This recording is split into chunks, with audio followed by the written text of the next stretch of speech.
City of Wyandotte versus Corey Van, 231833.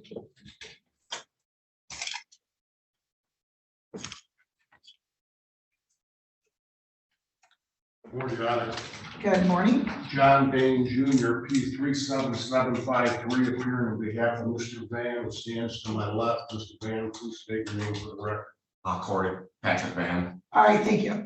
Change the date scheduled for sentencing in this matter on your client's plea to assault and battery. And is Mr. Began in the courtroom? No? Okay. All right, and counsel, did you have an opportunity to review the report and recommendation with your client? We have no additions, corrections, or deletions. Any fines that you impose, as well as the probation oversight fees, we're going to pay in advance.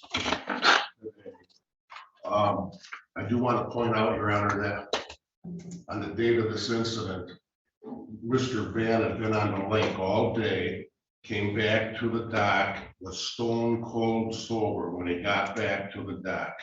When he got back to the dock, he did have a White Claw. The victim had been drinking on the lake all day, was highly intoxicated. At one point, the victim asked for a beer. They gave him a beer. He then asked for a second beer, and they said, "You've had too much to drink." And he got mad, and he crinkled up the beer can, and he threw it in the boat. My client's wife was in the boat, cancer survivor, three other adults, and Mr. Van did push him into the water. He shouldn't have touched him, but he did. We'd ask that you adopt the report. I would ask that you waive the no alcohol provision. This was not an alcohol-related situation, Your Honor. It just wasn't. I mean, as to the drug provision, he's not supposed to do drugs anyway, so certainly it would be reasonable for drug testing. Anger management, you should have touched the gentleman. Anger management's appropriate. And then when we were here last, we had disclosed to Your Honor that Corey and his wife had made prearranged plans to go on a big trip to South America. I have the itinerary in my hand. They were hoping to leave on October 30th. They get back on October 11th. Yes, we'd ask that he be allowed to leave the state for purposes of going on this trip. And then as to any conditions you impose, Your Honor, he's going to do whatever you tell him to do. I've known him for 20 years, represented him on business matters. He's not a big drinker. This was not an alcohol-related incident for Mr. Van's point of view. I mean, and had he been too drunk, we tell you, Judge, he was highly intoxicated and, was alcohol-related, but this one wasn't. Okay, and I hear what you're saying, counsel, which quite frankly,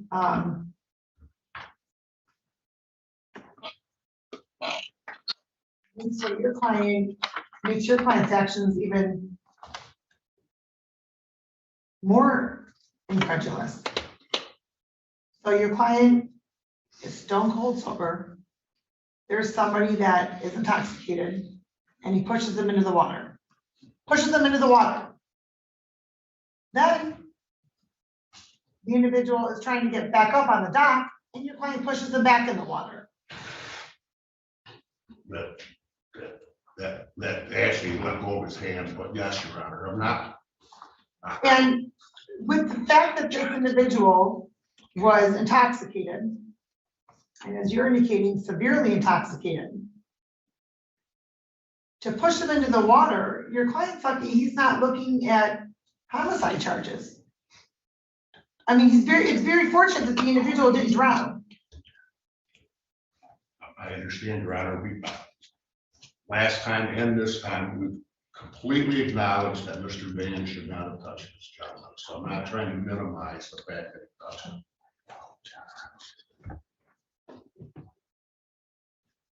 Your Honor, may I speak?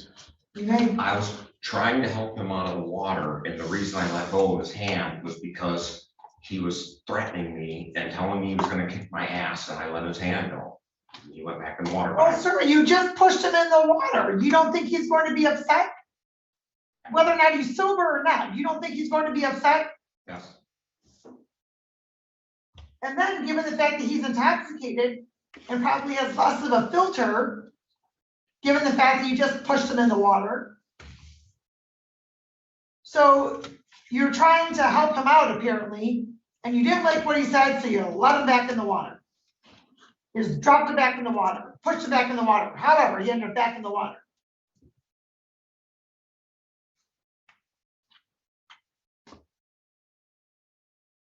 All because apparently an empty crushed beer can was thrown in your direction.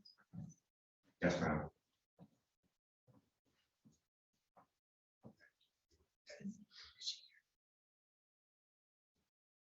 And some of which were called.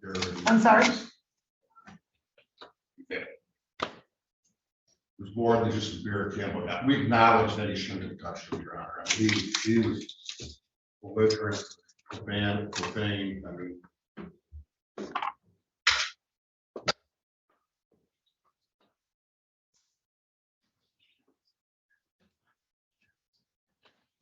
Did you know this individual? I met him occasionally. He is the people that are in the slip next to us that we were out with all day. It's the owner of that boat's daughter's boyfriend. I've met him, I believe, 3 other occasions, and there was the time before the last time I had an encounter with him. It was the same thing. Well, it wasn't the same thing. Well, no, You didn't touch him. I didn't touch him that time, but he was threatening me. Telling me he's gonna kick my ass, and I don't know, his father works in the same industry that I do, and so he has a little bit of a knowledge with the industry, and just was being obnoxious, telling me I don't know what I'm doing, and So when you have somebody like that, sir, just ignore them. When they're drifting, ignore them even more. We agree, Your Honor.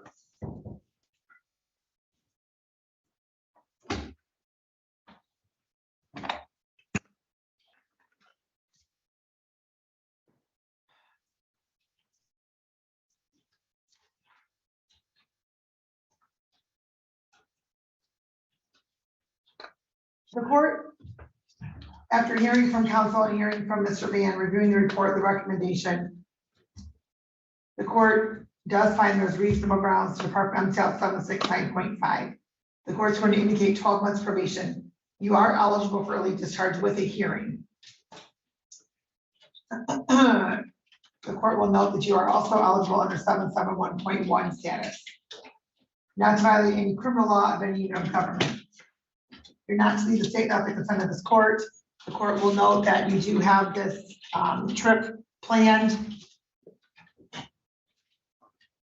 And apparently you booked it on September 5th before you even came to court the first time.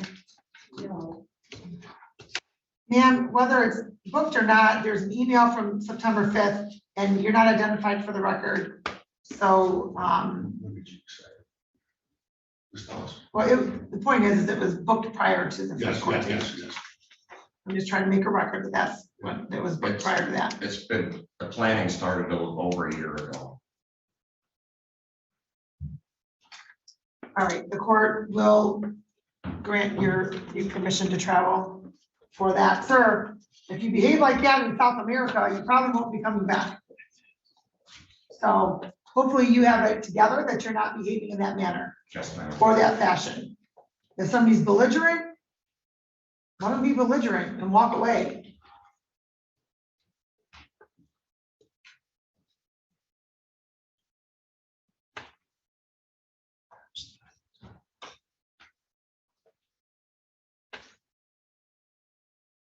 Mr. Munasar, please hit join.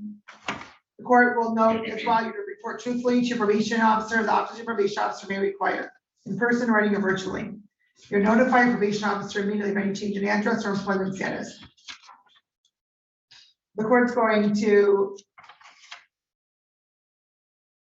order no alcohol or drug use unless prescribed to be subjected to random testing.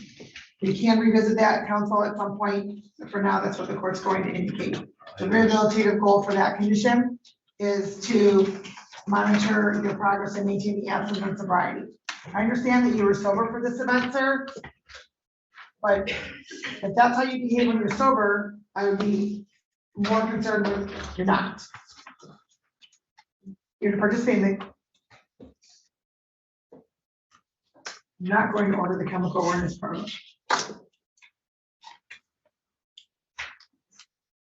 I'm not going to order the chemical awareness program. I am going to order you to participate in an anger management program. I don't believe one day is sufficient, especially given the fact that you have a prior malicious destruction of property. That tells me that you still have some issues with how to handle upsetting situations. So the court's going to indicate 8-week anger management program. The rehabilitative goal for that condition is to assist you in expressing your feelings and needs in an appropriate fashion and to prepare you for upsetting situations. Not to have any contact with Kyle Vegan, and there is no restitution requested at this point. If there is restitution requested later, it has to be in the form of a restitution hearing. Okay? Any questions regarding the terms and conditions?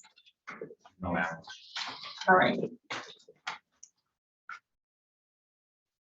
And as to the fines and costs, the court will indicate a $400 fine, $100 screening assessment fee, supervision oversight fee of $600. It's 12 months at $50 a month. Since you're eligible for early discharge with the hearing, so up to $300 of that may not be due. $200 for cost of prosecution, crime victim assessment fee of $75. Justice system assessment fee of $50 for a total of $1,325. And counsel, I think that you said that your client had money to pay today. I don't know if you indicated an amount. Did you indicate that your client has money to pay today or no? Yeah, he'll be paying today everything. Okay, so let's hold off on 300, so keep that back, so it'd be $1,025 today. All right, sir, when you're done here, you're going to have a seat over probation. Somebody will be with you shortly to address the terms and conditions. The court's going to also indicate, as I did, that you're eligible for early discharge with the hearing. You can request early discharge if you've completed all of your terms and conditions. You've had at least 3 months without any violations. All monies have been either paid in full or you've made a good faith effort toward making full payment. Okay? Thank you. Have a good day. Somebody will be with you in just a few moments. All right, I take a brief recess.